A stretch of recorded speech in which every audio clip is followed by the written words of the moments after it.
New South Wales Premier Dominic Perrottet has rejected the Prime Minister's statement that a minority government would be chaos, meanwhile, saying crossbench MPs enhance democracy. The New South Wales Coalition is a minority government and relies on the support of the crossbench to govern. Mr Perrottet says the members of the crossbench are essential to democracy.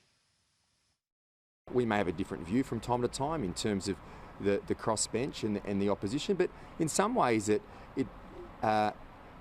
enhances the democratic process. Now, I haven't always agreed with some of those amendments, but ultimately the people of our state, the people of our country decide the parliaments, and whether it's the Premier or the Prime Minister, you work with the parliament you're given.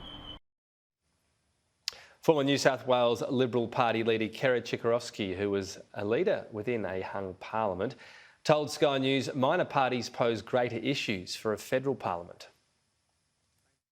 Say that the ones in the parliament in New South Wales are pretty committed in their views, and they're very well known, and I think that would make it easier for the Premier of this state to deal with them. The problem we've got with the Teal independents is that beyond perhaps a couple of things like the climate change, and now that we've got Allegra talking about tax reform, there are not a lot of federal issues that they've got a platform on, and as a consequence of that, that will make it difficult for whichever side wins or ends up in government. It will make it difficult for those people to try and work out what it is that the independents are going to support, and that's where it becomes very cumbersome in terms of running the parliament.